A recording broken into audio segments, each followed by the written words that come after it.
Muito bom, meus irmãos, a paz do Senhor Jesus. Estamos começando a TV Ágape, a TV da sua família. Toda quinta-feira estamos aqui, levando até a sua casa, levando até você a palavra do Senhor. Muito ensinamento, muito conhecimento. Então se ajeita aí, já vai dando like, compartilha para o grupo dos amigos, dos parentes. Um dos intuitos aqui dessa TV é alcançar almas, alcançar vidas. Hoje o programa está maravilhoso, os quadros imperdíveis. Então já vamos para o primeiro quadro, se ajeita aí, Podcast Ágape. Muito bom, meus irmãos, estamos aqui no nosso Podcast Ágape, você já está acostumado. Toda semana esse quadro aqui nós recebemos convidados especiais, falamos de vários assuntos que edificam a nossa fé, o nosso conhecimento. E hoje eu tenho o privilégio de receber aqui o nosso obreiro e líder dos homens, o nosso irmão em Cristo, Everton. Aperta minha mão aqui, Everton. Seja bem-vindo. Cumprimento o pessoal aí para a gente já dar início Meus ao irmãos, nosso bate-papo. a paz do Senhor. É um prazer estar aqui, pastor, mais uma vez, contribuindo aí com esse projeto maravilhoso que tocou o teu coração e que Deus possa usar nós aqui grandemente. Obrigado. O Everton, como eu disse, ele é líder dos homens. E esse final de semana, não, toda semana que passou, quarta, sexta, sábado, domingo, nós tivemos aqui o Congresso de Homens. Que bênção, que espetáculo que foi uma presença de Deus aqui nos cultos. A gente vai aproveitar e falar um pouquinho sobre esse congresso, sobre o tema que foi escolhido, enfim, para você nos ajudar também nessa rede de homens, você que é homem, claro. Mas, Everton, qual foi o saldo que você tirou desse congresso aí? Você, como líder, ficou satisfeito? Foi dentro daquilo que você esperava ou Deus te surpreendeu? Como é que foram esses dias aí? Pastor, foi maravilhoso, porque Deus tocou no meu coração esse tema, né? 1 Timóteo 2,8, varões que oram em todos os lugares. E ali foi mexendo comigo porque hoje o senhor mesmo sabe que o mundo lá fora, o quanto que eles estão batendo em nós cristãos pela nossa preservação dos valores cristãos, né? Sim. Então a importância da oração. Então esse tema mexeu porque se nós homens, líderes da casa, se a gente não se posicionar, a gente vai sofrer com essas barreiras lá do mundo, né? Então assim, mexeu muito comigo e eu chamei e fiz o convite aos pastores e às próprias pessoas que fizeram a saudação para mostrar o quanto que quando a gente se posiciona com oração dentro do nosso lar, o quanto que escolhemos fruto. Não quer dizer que não temos batalhas, mas a diferença nós teremos com o Senhor Jesus Cristo. Então esse foi o motivo da escolha do tema para os homens se posicionarem independente do lugar e do ambiente. Você está com o texto aberto aí? Então leia para a gente aí o versículo-chave. Então, por exemplo, aqui, 1 Timóteo 2,8, né, fala: quero, pois, que os homens orem em todo lugar, levantando mãos santas, sem ira e nem contenda. Esse foi o versículo-chave. Esse foi o versículo-chave. Então, por exemplo, o Timóteo, né, Paulo escreve essa carta para ele, e todos nós sabemos, quando vai ver a história de Timóteo, ele tinha uma família cristã, né? Sim. A sua mãe, a sua avó. Sua avó Lloyd. Né, Lloyd, exatamente. Tinha uma referência ali à base cristã, e que Timóteo viu a sua família se posicionando e assim chamou a atenção de Paulo. Tanto é que essa carta Paulo escreve diretamente para ele, né, para ele cuidar da igreja de Efésio, né? Então ele alerta ele para se posicionar, manter a sua doutrina, para não se contaminar com o ambiente ali. Então, e por que vocês escolheram a primeira carta de Timóteo como base desse congresso? Ele nos disse que a intenção do versículo é maravilhosa, que os homens têm que se posicionar independente do lugar, não é só aqui na igreja, mas se posicionar em casa, no trabalho, enfim, qualquer lugar, às vezes jogando futebolzinho com os amigos, exatamente. No almoço da família, se posicionar em qualquer lugar, não é isso? Exatamente. E o motivo da carta de Timóteo? Por que a vocês escolha da escolheram carta de ela? Timóteo, porque assim, Paulo orienta Timóteo, né, sobre o ambiente que ali está e pelos falsos profetas, pela situação que ali se encontra, ele alertou assim: olha, Timóteo, eu quero que você se mantenha firme. O Paulo estava passando uma luta terrível, mas em nenhum momento ele mostrou o enfraquecimento da sua fé. Sim, sim. Então, assim, alertando Timóteo porque ele estava iniciando a sua carreira e Paulo já estava ele na era reta jovem. final. Então, assim, Isso. a ideia do Congresso dos Homens é isso, porque dentro da igreja nós temos grandes líderes, às vezes eles não pregam aqui dentro, mas estão ali firme, presente, a sua verdade. família toda ali estão presente. Então, assim, eles são nossos exemplos mostrando É para a nossa verdade. geração. Então, quando a gente traga a essa escolha de Timóteo, porque você vê tanto Paulo, que já está em uma carreira muito avançada na fé, e Timóteo É iniciando. verdade. Aqui na igreja mesmo, Everton, tem pessoas aqui que nunca subiram nesse altar aqui para pregar, mas que são colunas aqui na igreja, pessoas que dão testemunho, pessoas que Fundamentais. ajudam por fora, né? Mas dentro dessa carta aí de Timóteo, o que fala o capítulo 1 relacionado aos homens? Isso, o capítulo 1, no início, fala uma instrução sobre a crença para a igreja, né? Então, eu destaquei aqui alguns capítulos que eu quero ler, quando ele fala com Timóteo, como te roguei, quando parti para a Macedônia, que ficasse em Efésios para advertires alguns que não ensinem outra doutrina. Outro que eu destaquei também é quando ele fala aqui, Paulo, que eu acho muito interessante, ele falando o seguinte, este mandamento te dou, meu filho Timóteo, que segundo as profecias que houve acerca de ti, milite por elas boas milícias, conservando a fé, a boa consciência, o qual alguns rejeitando fizeram naufrágio na fé. Então, ou seja, ele dá até exemplo de homens ali que foram Himeneu e Alexandre, aos quais entreguei a Satanás. Meu Então, Deus. assim, ele já começa a instruir porque nós vamos ter essas batalhas espirituais. Verdade, E verdade. sabemos que dentro da igreja, infelizmente, o inimigo vem para poder distorcer e confundir aqueles que estão querendo E crescer. precisamos ter uma fé concreta, né? Uma Concreta. fé sólida. E Exatamente. o capítulo 2, de que se trata? O capítulo 2 já fala sobre as instruções para a igreja, né? Então, eu também destaquei alguns versículos aqui e quero ler com vocês. É quando ele diz: admoestes, pois, antes de tudo, que se faça deprecações, orações, intercessões e ações de graça por todos os homens, pelos reis e por todos os que estão em eminência, para que tenhamos uma vida quieta e sossegada em toda a piedade e honestidade. Aqui é interessante porque nós temos que se posicionar, e mesmo que o mundo lá fora, algumas verdade. coisas que é contrária à nossa fé, Crença, nossa a gente fé. tem que estar se Claro. posicionando para os nossos líderes, para que Claro. possa, né, eles entender o propósito que é a obra de Deus. E só pegando um gancho dentro daquilo que você leu aí, Everton, que está na palavra, ele falando até sobre algo que está para chegar aí, a eleição. Exatamente. É hora dos homens se posicionarem. A gente sempre ensina alguns pontos aqui, Everton. Primeira coisa, política não é do demônio. Primeiro ponto. Segundo, Deus tem pessoas certas para fazerem essa obra. Terceiro, púlpito de igreja não é lugar de fazer campanha eleitoral. Quarto, não podemos negociar o nosso voto, nem vender segundo os interesses próprios.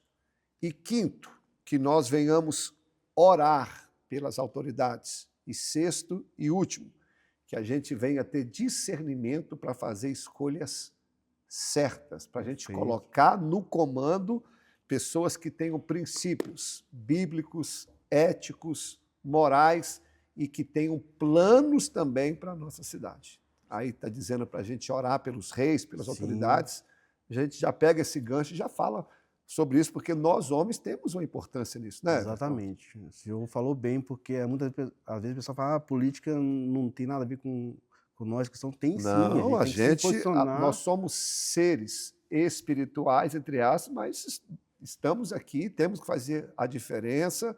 A gente não pode misturar, confundir. Exato. Né? Mas se posicionar, nós temos que Sim. se posicionar. O Everton, e o capítulo 3?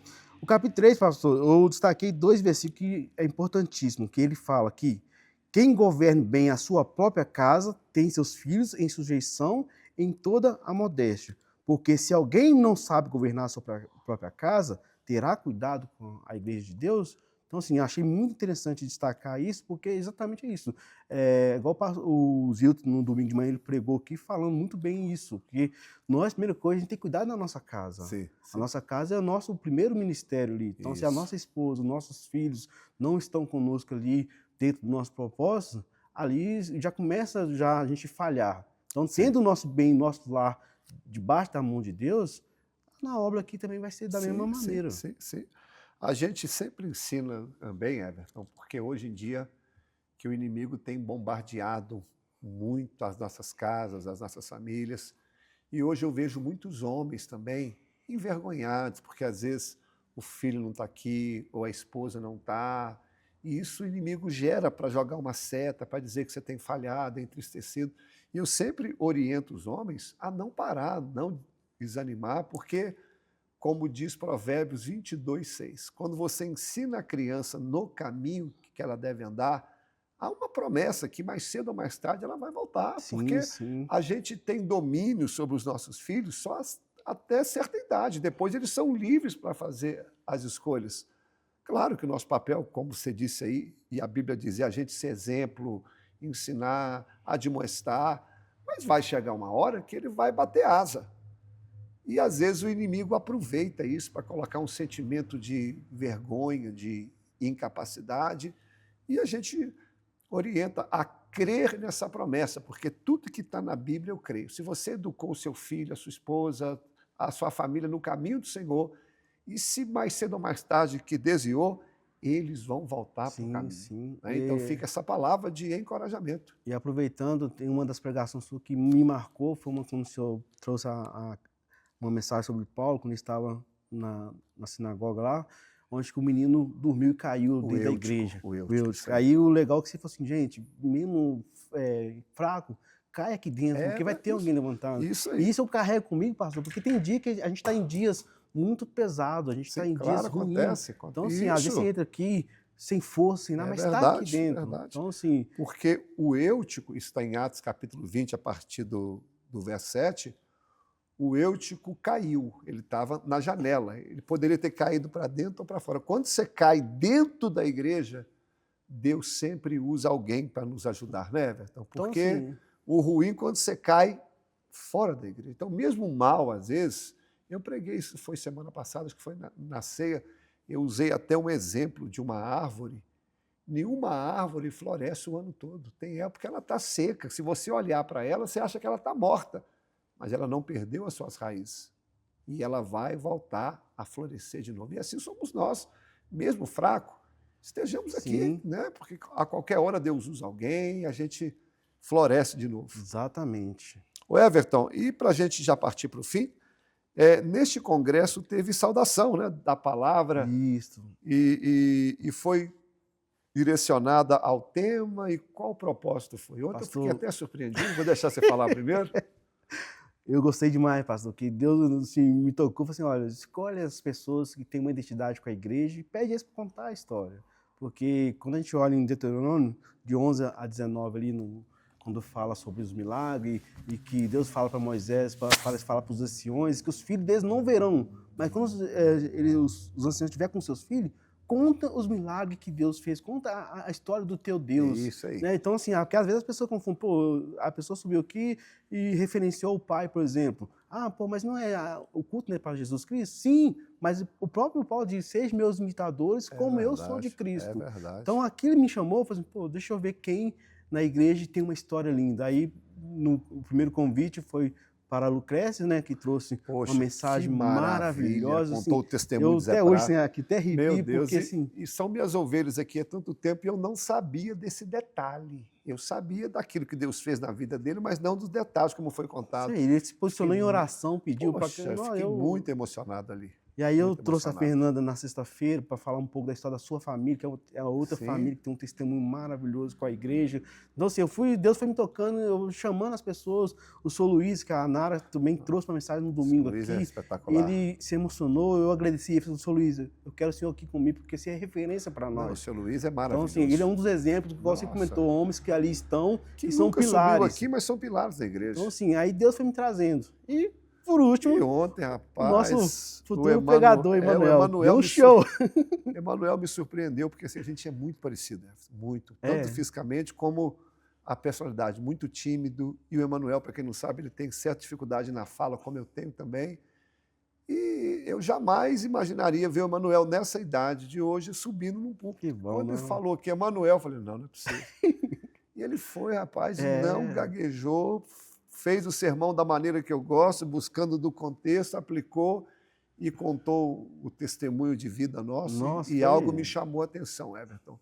Como que os nossos filhos estão atentos, né? Exatamente. Porque eu e a Flávia, a gente sempre teve muito zelo de não compartilhar as lutas perto dos filhos, mas como que eles ficam atentos, né? E que bom que ele Exato. percebeu o lado ruim, mas também pegou o exemplo bom, né? Me Exatamente. surpreendeu. Então, assim, quando eu fiz o convite para ele, eu vou pensar, seu Deus, toca o coração dele, que Foi é Deus importante mesmo, trazer. Everton. E ele foi Veio e surpreendeu. e foi muito bem, né? Surpreendeu. Porque assim, né, pastor, às vezes muita gente vê o senhor aqui pregando, ministrando, mas não sabe essas batalhas e verdade. vindo de um filho, e como exemplo que ele Poxa, que ele é um grande Não, exemplo Emanuel, de... para mim, é um filho exemplar, não tem nada que achar.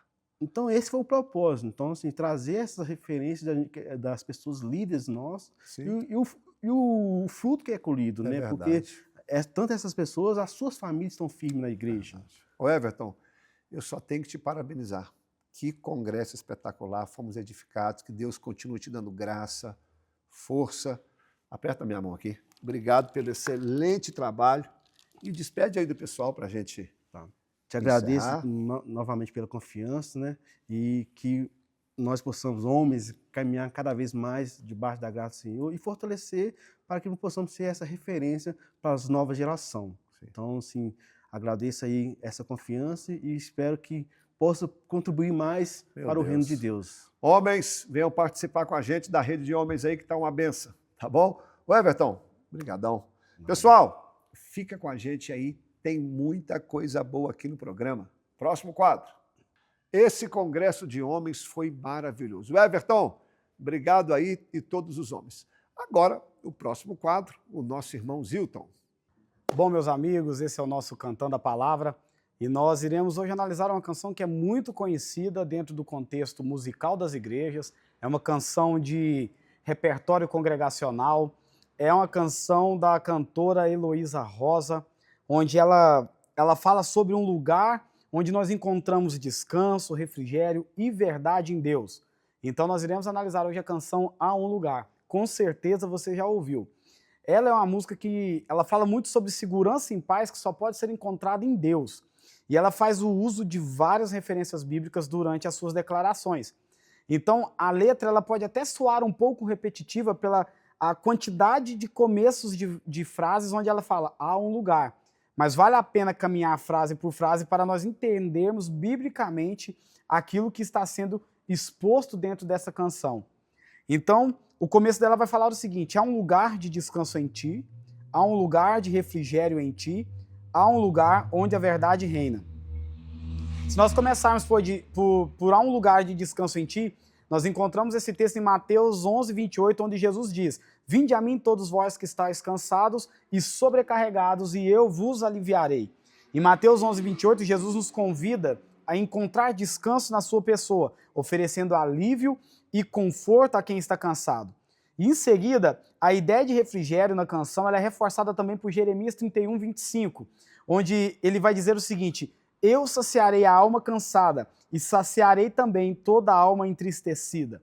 E quando a música ela menciona que há um lugar onde a verdade reina, nós lembramos claramente de João 14, 6, onde é dito por Jesus, eu sou o caminho, a verdade e a vida. Ninguém vem ao Pai a não ser por mim. Então, uma coisa que tem que deixar clara é que Jesus ele não é somente uma verdade, ele é a verdade. E certamente, se nós procurarmos ele em um lugar onde não há mentiras e meias verdades, é o lugar onde Jesus está. Jesus ele não se encontra em um ambiente onde a verdade é dita, ele se encontra em um lugar onde a verdade é absoluta. E a canção ela vai continuar falando o seguinte, há um lugar onde as pessoas não me influenciam, há um lugar onde eu ouço o teu espírito, há um lugar de vitória em meio à guerra. Quando ela fala que há um lugar onde as pessoas não me influenciam, você pode ser levado a entender que quando você está com Deus, os convites, as perversões, tudo aquilo que venha te afastar do Senhor não vai te influenciar, porque você, logo antes, no refrão anterior, você disse que você está em um lugar onde a verdade reina. Então, o lugar de comunhão com o Senhor vai te trazer clareza da verdade, onde as mentiras do mundo não vão mais te influenciar. E a verdade, aquilo que o Senhor é tudo que vai te dominar. E quando ela fala assim, ó, há um lugar onde eu ouço o teu espírito, você pode pensar o seguinte, como que eu ouço o espírito? Alguns vão dizer que é nas tomadas de decisões, onde nós oramos e depois de um tempo nós sentimos paz no nosso coração e seguimos aquele caminho que nos trouxe paz. Mas você pode falar, mas a Bíblia também diz que o coração é enganoso. Então, o que seria ouvir a voz do Espírito? A própria canção vai nos responder. Esse lugar onde eu ouço o teu Espírito, ela vai dizer o seguinte, logo depois, esse lugar é no Senhor. Então, aqui é algo muito importante, onde nós temos que nortear a nossa vida quando nós queremos ouvir a voz do Espírito. A voz do Espírito, ela sempre vai estar enraizada em um lugar onde você está no centro da vontade de Deus, onde você está no centro daquilo que o Senhor é. Pode parecer extremamente óbvio, mas para primeiro ouvir o Espírito, nós temos que ser a habitação do Espírito e, consequentemente, salvos por Deus. E onde os salvos mais buscam ouvir, mais de aprender do Senhor, é por meio da palavra do Senhor. É somente por meio da palavra do Senhor que nós iremos saber a verdadeira e real vontade de Deus para as nossas vidas. É na palavra do Senhor que vai estar escrito todas as diretrizes que Deus deixou para nós como cristãos e como seres humanos, aonde nós devemos estar, como caminhar, como proceder, como viver.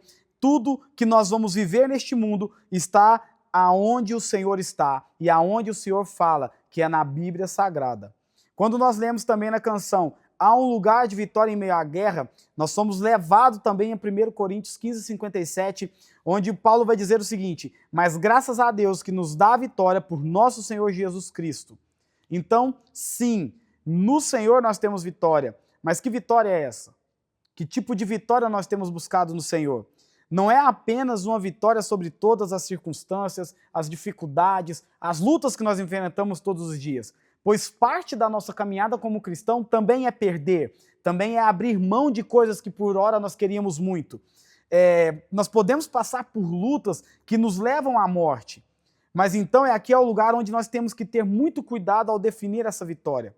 Infelizmente o termo aqui não está muito claro e devido a muitas versões, muitas canções que têm utilizado o termo vitória de forma errada, nós podemos ser levados a colocar a nossa vitória no Senhor apenas para aquilo que nos traz como prosperidade ou como ganhos pessoais.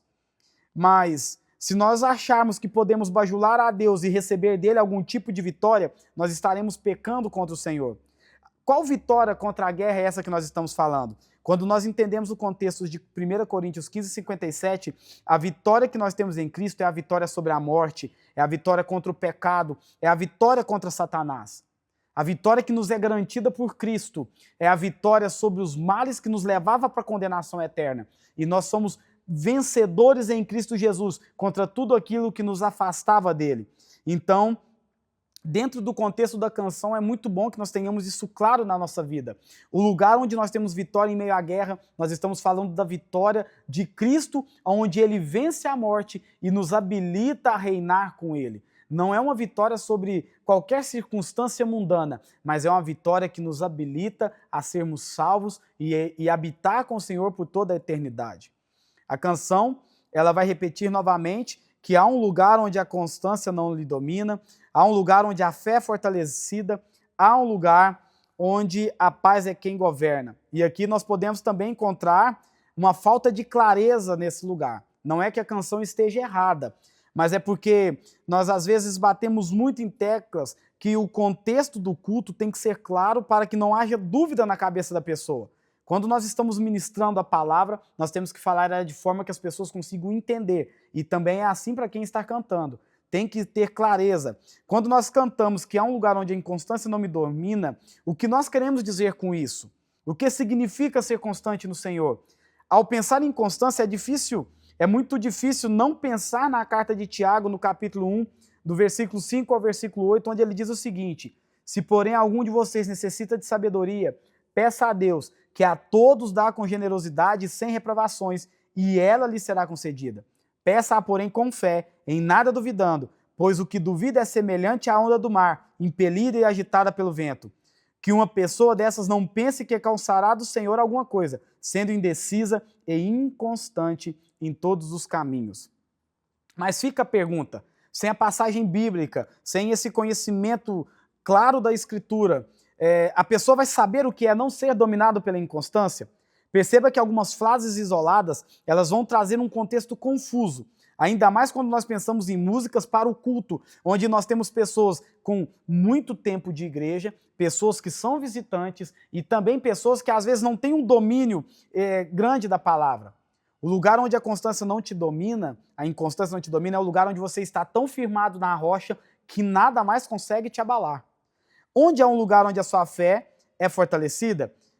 Afirmando que o Senhor é a nossa fé. Lembrando aqui de Lucas 17,5, nós vemos o seguinte: então os apóstolos disseram ao Senhor, aumenta-nos a nossa fé. Foi um pedido genuíno dos apóstolos, onde eles se viram em uma circunstância onde eles entenderam que a sua fé não era o suficiente para fazer aquilo que eles almejavam fazer dentro do Senhor. Nós devemos rogar ao Senhor para que Ele fortaleça e aumente a nossa fé. E certamente, através da comunhão com Deus, por meio da palavra, das orações, da congregação junto com os santos, a nossa fé sim será fortalecida. E há um lugar onde a paz é quem governa. Somente em Jesus nós encontramos a verdadeira paz.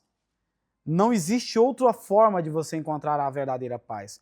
Essa é uma paz que excede todo o entendimento e é a paz que também nos guarda. Filipenses 4,7 vai falar o seguinte: a paz de Deus que excede todo o entendimento, ela guardará os vossos corações e as vossas mentes em Cristo Jesus. Então, se há um lugar onde a paz governa, é quando nós encontramos em Jesus este lugar de paz. É quando as pessoas veem você passando por lutas, por provas, e ainda assim as pessoas falam, olha, como ele consegue permanecer. É a paz que excede o entendimento. Para os de fora não faz sentido, mas para nós entendemos que é Cristo quem tem nos fortalecido, é Cristo quem tem nos guardado. E a canção vai continuar falando. Há um lugar onde sonhos não se abortam, há um lugar onde seus medos não te dominam, há um lugar onde quando se perde é que se ganha. E esse lugar é no Senhor. A canção ela vai continuar falando sobre situações. Quando ela fala de sonhos que não se abortam, ela fala que quando nós estamos enraizados no Senhor, todos os planos e projetos dele nas nossas vidas vão ser também os projetos que nós vamos almejar. Então, assim, ele planeja e decreta tudo aquilo que ele planejou em extremos detalhes e os planos de Deus não se frustram. Quando nós falamos de um lugar onde os medos não te dominam, nós podemos ver no 2 Timóteo, versículo 7, onde fala que Deus não nos deu o espírito de medo, mas um de poder e de equilíbrio. Deus nos deu poder de equilíbrio, porque quando nós estamos no Senhor, não há espaço para o medo. E no refrão, ela continua enfatizando tudo aquilo que foi dito anteriormente, que para vivermos todas essas expressões, tudo que foi declarado na canção, só existe um lugar. Esse lugar é no Senhor. Sem dúvida, Jesus é o único lugar de descanso, refrigério e verdade. Onde Salmo 46:1 vai dizer o seguinte: o Senhor é o nosso refúgio e fortaleza, socorro bem presente nas tribulações. Então a canção Há um Lugar, ela é uma canção extremamente bíblica, mas nós também temos que ter atenção quando algumas afirmações são faladas para nós vermos o lugar onde o Senhor quer que nós estejamos. E sempre entendendo aquilo que foi declarado no refrão, que o lugar onde tudo pode ser melhor, onde todas as coisas podem cooperar para o bem de quem ama o Senhor, é no Senhor. É estando com Deus, tendo comunhão com Ele. É com o Senhor, pastorzão. Obrigado, Gilton. Agora vamos para a agenda da igreja para você saber os dias de culto. Pessoal, eu quero passar a agenda da igreja para você conferir e saber tudo que está acontecendo na igreja. Então vamos lá. Segunda-feira nós temos o culto de oração a partir das 19h30. É o culto onde a gente ora como igreja e quero você aqui com a gente. Toda terça e quinta nós temos culto nos lares. Nós temos uma equipe aqui muito boa, muito bem preparada para levar o evangelho até a sua casa. Quando você quiser um culto na sua casa ou na casa de alguém, nos procure que a gente agenda. Quarta-feira, culto da vitória. Esse culto é maravilhoso. Nós damos uma oportunidade para os pregadores e pregadoras da casa, que, por sinal, são excelentes. Nesse culto também tem um momento onde nós levantamos um clamor pelas causas impossíveis. Sexta-feira, culto da palavra. Nós, toda sexta-feira, eu, na maioria das vezes, compartilho aqui com você um estudo sobre um capítulo da Bíblia ou sobre um personagem. É um culto para aquele que gosta da palavra, aquele que quer aprender um pouquinho mais. Na quinta-feira, nós estamos aqui, né, na TV Ágape às 21 horas. No sábado, nós temos o culto dos adolescentes, às 17 horas, onde nós ensinamos os nossos filhos desde cedo o caminho da igreja, como cultuar ao Senhor. E ainda no sábado, às 19h30, nós temos o culto dos jovens, o culto da mocidade, se reúne aqui todo sábado, faz uma festa, um grande culto ao Senhor. No domingo, nós temos às 9 horas a nossa EBD, a nossa escola bíblica, é onde nós separamos um tempo maior para o aprendizado do Evangelho, para você que gosta de Bíblia mesmo, todo domingo às 9 horas. E no domingo também nós fazemos a classe do batismo, para aqueles que querem batizar, tem uma classe à parte. Domingo à noite, 19 horas, é o culto da família, onde nós nos reunimos aqui, vem muita gente, nós apresentamos a nossa semana no altar de Deus, nós consagramos a nossa semana. Nós temos também um programa de rádio, às 14 horas, na rádio Cultura FM, para você que mora aqui em Patrocínio, 104,9. E você que quer assistir pela internet é www.culturafmptc.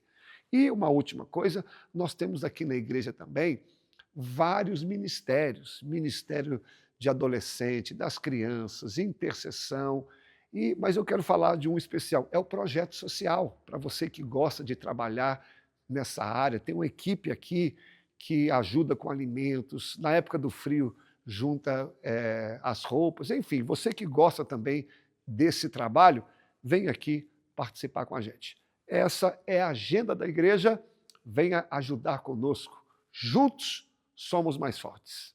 Igreja Batista Ágape, a igreja da sua família.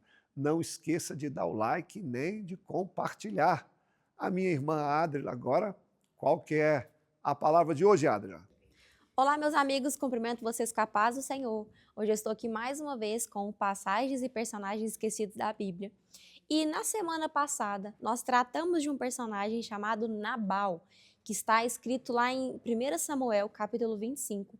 E ele afronta Davi, Davi fica irado com ele, e aparece uma mulher muito abençoada na história chamada Abigail, que é a esposa dele.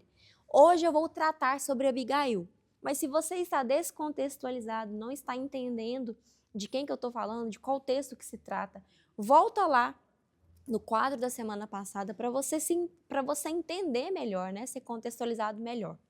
E como é um capítulo muito extenso, não vou ler todo ele, então pode ser que você às vezes fique perdido, então volta lá para conferir, para fazer sentido na sua cabeça, tá bom?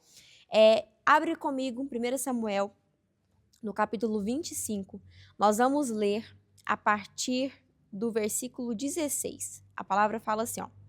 Sem perder tempo, Abigail providenciou 200 pães, 2 vasilhas de couro cheia de vinho, 5 ovelhas preparadas, 5 cestos de grãos tostados, 100 bolos de passas e 200 bolos de figo.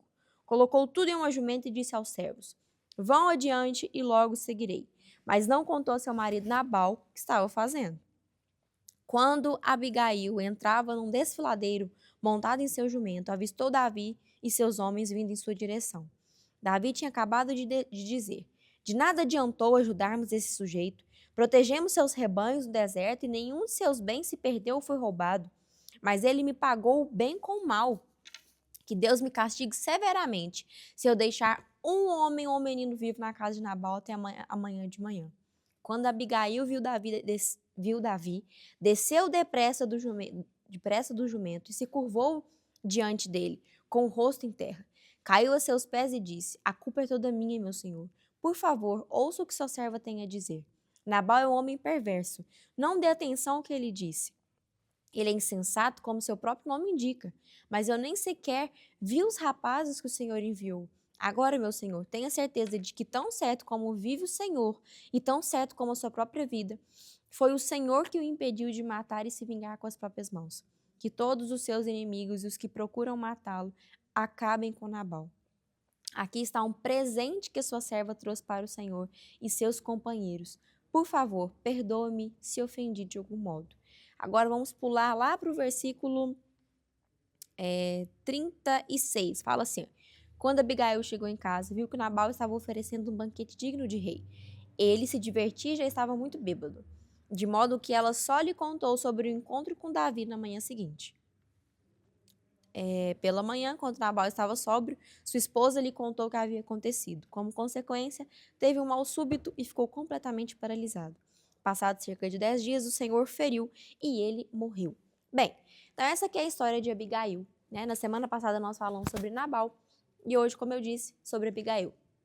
Abigail era esposa dele, e a palavra fala que ela era uma mulher inteligente e muito bonita. Mas essas não eram as únicas qualidades dessa mulher. E hoje eu quero trazer aqui algumas lições sobre a vida de Abigail. Como eu falei na semana passada e vou repetir agora, é um texto rico de detalhes. Você precisa ler, entender, pegar ali as preciosidades que Abigail nos ensina, o discurso que ela tem com Davi, a conversa que eles têm, porque tem grandes lições ali. Mas hoje eu selecionei 3 lições que eu quero que você escute, né, com muito carinho, que eu tenho certeza que vai edificar a sua vida.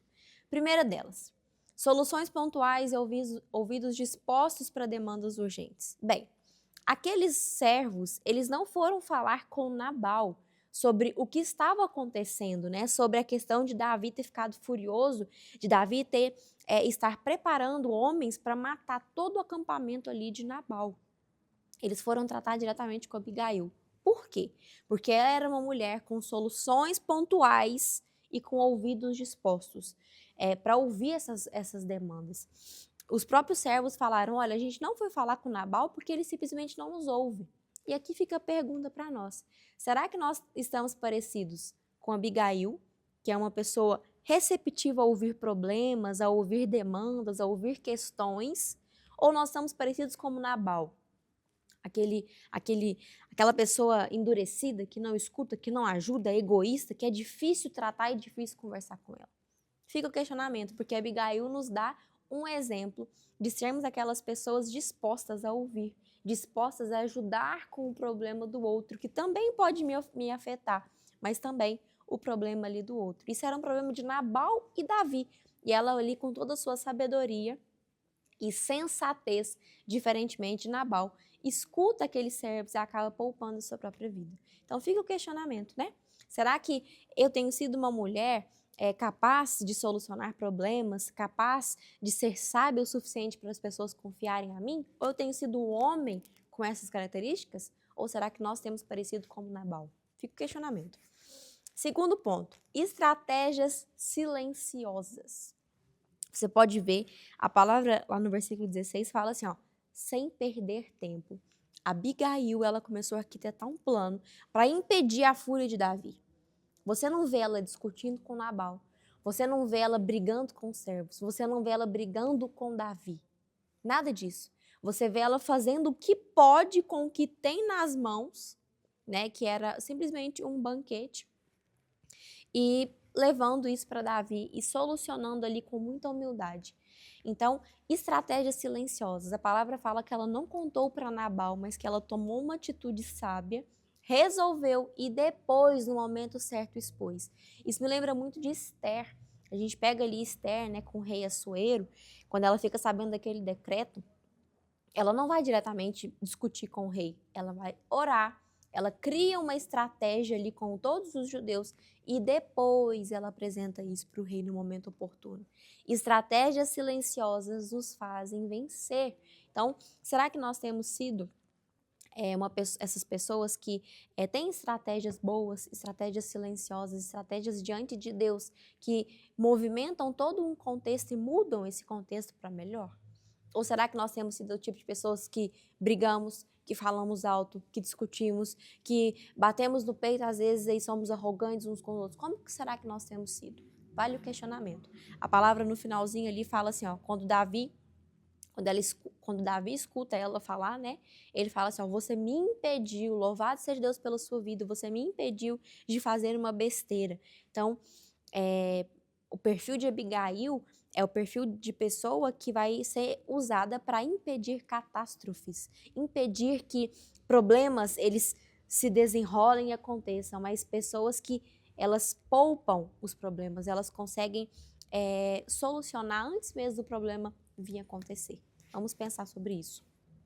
E por fim, a palavra fala que ela desceu diante de Davi, se prostrou e deu presentes. Isso aqui é uma palavra direcionada principalmente às mulheres. Em primeiro ponto, ela desceu e se prostrou. Você vê Abigail com características de humildade e servidão. Desce e se prostra diante do rei Davi. Então, diante de Davi, né, naquele momento. Mas assim, você vê ela sendo humilde, você vê ela sendo serva. E o principal, ela leva um presente para Davi, ela leva alimentos. O poder ali, né, de criar alimentos, de criar banquetes ali. Olha que lição que a gente pode extrair disso daqui. Ela não levou refinarias para Davi, ela levou uma coisa simples que ela tinha em mãos. Né, com muita servidão, com muita humildade, e ela levou algo simples, ela levou alimentos. Então aqui fica ali uma lição para nós, o poder de fazer uma mesa, o poder de fazer um banquete, o poder ali de preparar algo que vai agradar a pessoa com o que você tem em mãos. Né? A Abigail nos ensina isso. Falando ali também de Esther, Esther levou banquetes para o rei Assuero, para convencê-lo, né? Foi a estratégia que ela teve para convencê-lo sobre o decreto, né, que aniquilaria os judeus. Então, para você ver que elas usaram o que tinham a seu favor, o que tinham em mãos, né? Não tinham nada além disso, mas usaram coisas simples do dia a dia. Então, que nós sejamos como Abigail. Primeiro ponto, pessoas que trazem soluções pontuais, que ouvem demandas, pessoas que utilizam de estratégias silenciosas para resolver problemas, que não gritam, que não são arrogantes, que não discutem, mas que preferem resolver os problemas quietas, né, caladas. E, por fim, pessoas que são servas, que são humildes, que se prostram e que principalmente sabem servir com coisas simples do dia a dia. Porque às vezes é só isso que falta ali para resolver todo um contexto de problemas, né? Então, espero que tenha falado com você. Volta lá, assiste a passagem de Nabal. São dois opostos, Nabal e Abigail. Né? E hoje nós tratamos sobre Abigail, uma mulher muito abençoada, muito sábia, muito sensata, que com certeza nos ensinou bastante. Espero que tenha falado com você. Fique com Deus, até a próxima. Obrigado, Adrila. Pessoal, vamos para a palavra. Hoje a mensagem está linda. Se ajeita aí, vamos ouvir o recado de Deus. Meus irmãos, vamos lá. Vamos dar sequência à mensagem. 2 Reis, capítulo 4, verso 38, estamos falando sobre como vencer as crises em cima da história aqui do profeta Eliseu. Diz assim: voltou Eliseu para Gilgal e havia fome naquela terra, e estando os discípulos dos profetas assentados diante dele, ele disse ao seu moço: coloca a panela grande no fogo e faze um cozinhado para os discípulos dos profetas. E então saiu um ao campo a apanhar ervas, e ele achou uma trepadeira silvestre, e colhendo dela, encheu a sua capa de colossítidas. Voltou, cortou-as em pedaços, pondo-as na panela, visto que não as conheciam. Depois deram de comer aos homens, e enquanto comiam do cozinhado, exclamaram: morte na panela, ó homem de Deus, e não puderam comer. Porém ele disse: trazei a farinha. Ele a deitou na panela e disse: tirai de comer para o povo. E já não havia mais nenhum mal na panela. Veio um homem de Baal-Salisa e trouxe ao homem de Deus pães das primícias, 20 pães de cevada, espigas verdes no seu alforje, e disse Eliseu: dai ao povo para que coma. Estamos falando, uma breve síntese aqui, sobre as crises que a escola dos profetas enfrentaram. Havia 4 cidades: Betel, Gilgal, Jordão e Jericó. Nessas 4 cidades havia uma escola de profetas, a qual Eliseu gerenciava. Ele, como o profeta da época, ele era responsável por essa escola de profetas, aonde se preparava esses homens para exercer o ofício. E nós vimos isso semana passada, que em cada escola de profetas, em cada cidade, havia uma crise. Em Betel havia os zombadores, Em Jericó as águas estavam amargas, em Gilgal havia fome e no Jordão eles estavam num lugar apertado. O que nós aplicamos? Que o inimigo, ele quer calar a voz profética, ele quer minar o lugar onde saem as vozes que Deus usa para o milagre acontecer. Certamente você que tem um chamado, você que Deus usa, com certeza ele tenta te apertar, tenta te inibir, tenta colocar crise, porque ele sabe que quando um homem se levanta e diz, assim diz o Senhor, o milagre vai acontecer. Então não permita, o que nós falamos semana passada? Não permita que o inimigo cale a sua voz profética. Ainda que a sua vida esteja amarga, ainda que você tenha zombadores, ainda que você esteja num lugar apertado, não permita, porque o nome Eliseu significa o Senhor é a minha salvação. E Eliseu passou nessas 4 cidades e Deus usou a vida dele para que a paz reinasse e a escola de profetas continuasse. Não importa a crise, Deus é a minha solução. Eu estou apertado, Deus é a minha solução. Minha vida está amarga, Deus é a minha solução. Eu tenho zombadores, Deus é a minha salvação, Deus é a minha solução. E eu quero profetizar aqui nesse dia. Não importa a sua crise, Deus vai trazer a resposta, Deus vai trazer o livramento, Deus vai fazer alguma coisa para que a voz profética que Deus confiou em você não se cale. E nós estamos falando aqui sobre a fome que aconteceu em Gilgal. Na escola de profetas de Gilgal havia fome naquele lugar. A fome, você sabe, é a ausência de comida, a fome é a ausência de coisas básicas para a gente sobreviver. Quando falta alimento, nós ficamos fracos. Quando falta alimento, o nosso corpo não desenvolve direito, ficamos desesperados. A fome desperta em nós aquilo que há de pior e a gente se sente fraco e incapaz e, claro, nos leva ao óbito. E essa crise, essa fome, não foi para um grupo de pessoas, foi geral, para nos ensinar que tem problemas que chegam para todos. Não é porque Eliseu e seus profetas eram servos de Deus que a crise não os atingiu. Pelo contrário, a crise atinge a todos. Talvez você fale, pastor, mas por que eu estou enfrentando isso? Eu estou tendo falta de algo básico. É a crise, meu irmão. É a crise. Aí o que nós aprendemos aqui? Como que nós vencemos a crise? Guarda isso aqui. Os discípulos dos profetas, todos eles estavam assentados diante do profeta. Como eu disse, o profeta Eliseu representava Deus na terra, é a voz profética na terra. Guarda isso. Enfrente a crise que enfrentar, mas esteja diante de Deus, esteja diante da pessoa certa. Passa a crise, mas passa na igreja. Passa a crise, mas passa aos pés do Senhor. Passa a dificuldade, mas passa chorando com Jesus. Não permita que a crise te afaste do Senhor, não permite que a crise te afaste da comunhão com Deus. E a Bíblia diz que eles estavam assentados. Eu gosto disso porque tem gente que até fala que está diante de Deus, mas corre para cá, corre acolá e vai daqui, vai diante. Não, irmãos, espera aí. Poxa, você está diante de Deus? Agora na postura de confiança. Salmo 37:5. Entrega teu caminho ao Senhor, confia nele, descansa, porque ele tudo fará. Não é a metade, não. Deus vai fazer por completo. Deus não é Deus de metade, não. Eu não sei a crise que você está vivendo hoje, se é financeira, se é espiritual, não sei, mas se coloca diante de Deus, fique confiante nele, creia que ele vai trazer a resposta para você. E agora a gente começa a outra parte, como vencer as crises. Repare que eles estão juntos. O texto diz, todos eles estavam juntos. Eu gosto disso, porque o Salmo 133 diz assim, quão bom e quão suave é que os irmãos vivam em comunhão. E ele vai dar um exemplo, é como o óleo precioso que desce da cabeça e vai até a barba de Arão, e ele vai dizer assim, e ali o Senhor ordena a sua bênção. Deus ordena a bênção é na comunhão. Deus ordena a bênção é quando nós estamos juntos. Por quê, pastor? Porque quando a crise vem, qual que é a tendência nossa? Eu vou sair da igreja, eu vou sair da comunhão. Eu não vou mais à igreja, não vou orar, não quero saber mais de pregar, eu estou fora da comunhão. Não faça isso.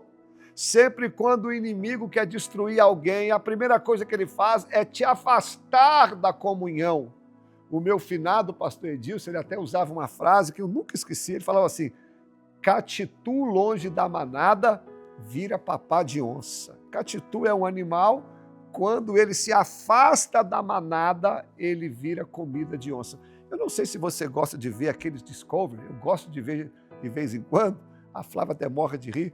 Eu percebo sempre quando um leão, que o leão ataca em massa, né, e em grupo, sempre quando ele quer pegar algum animal, ele tira o animal da comunhão. Ele tira o animal de perto dos seus irmãos ali, porque quando ele se afasta é onde o leão chega.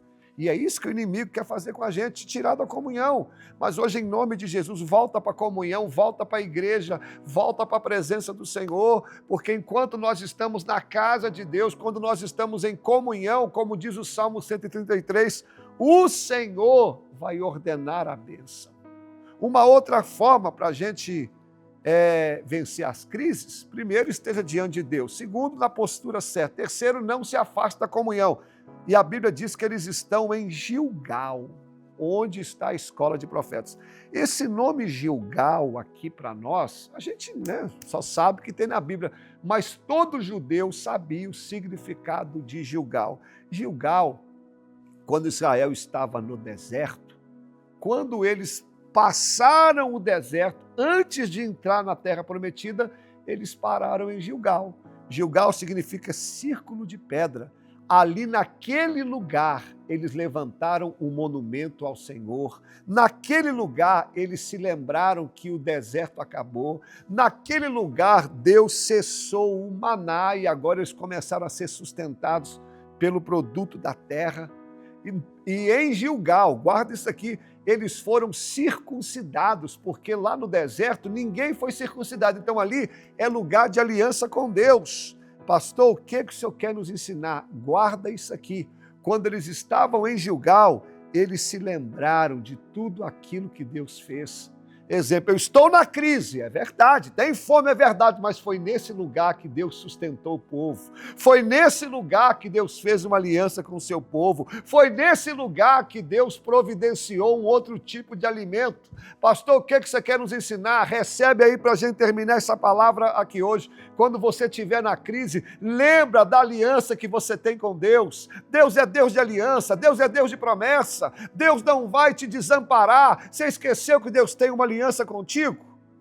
Deus sempre envia o recurso, Deus sempre envia a solução. Esse lugar aqui lembrava eles, há muitos anos atrás o maná parou de cair, mas Deus sustentou os nossos antepassados de outra maneira. Lembre-se que Deus vai sustentar você, Deus vai enviar recurso de onde você menos espera. Então, quando vier a crise, lembre-se de tudo que Deus fez. Tem até um velho hino da harpa cristã, que eu gosto, que diz assim: conta as bênçãos, conta quantas sãos, há de ver surpreso quanto Deus já fez. Você enfrenta a crise, né? Mas olha quantas coisas boas que Deus já fez. E a notícia boa, o Deus que fez no passado vai fazer hoje e vai continuar fazendo. Confia em Deus, Ele é Deus de aliança e Ele é Deus de provisão. Deus te abençoe e vamos orar. Vamos orar. Senhor, nós entregamos cada vida que ouviu essa palavra. Às vezes, como Eliseu e esses discípulos, nós enfrentamos uma crise, às vezes ficamos desesperados, mas hoje nós aprendemos que crise a gente vence na presença de Deus. Crise a gente vence confiante que Deus irá fazer. A crise não vai nos separar, como esses discípulos, eles permaneceram unidos, assim também ficaremos. E hoje nós aprendemos que na crise eu tenho que me lembrar daquilo que me dá esperança. Eles estavam no lugar certo. Gilgal é lugar de aliança. Gilgal é lugar de provisão de Deus. Deus que agiu no passado, Deus vai agir de novo, porque Deus é Deus de aliança, Deus é Deus de promessa. Deus não vai nos desamparar. Vá de encontro a essa pessoa que ouviu essa palavra, quem sabe está lutando contra uma enfermidade, uma crise financeira, não sei. Entra com providência, entra com resposta. essa família que está tão longe um dos outros, Senhor. Traga o amor, traga a paz, Pai, e essa pessoa que está afastada também, que ela venha se reconciliar. E eu quero declarar toda a sorte de bênçãos na vida do seu povo. É a oração que nós fazemos a Ti em nome de Jesus. Amém e amém. Assim a gente encerra o nosso programa. Muito obrigado pela sua audiência. Espero que você tenha gostado. Não esqueça de dar o like e nem de compartilhar. Permitindo Deus, estaremos aqui semana que vem. Um abraço, Pai do Senhor, fica com Deus.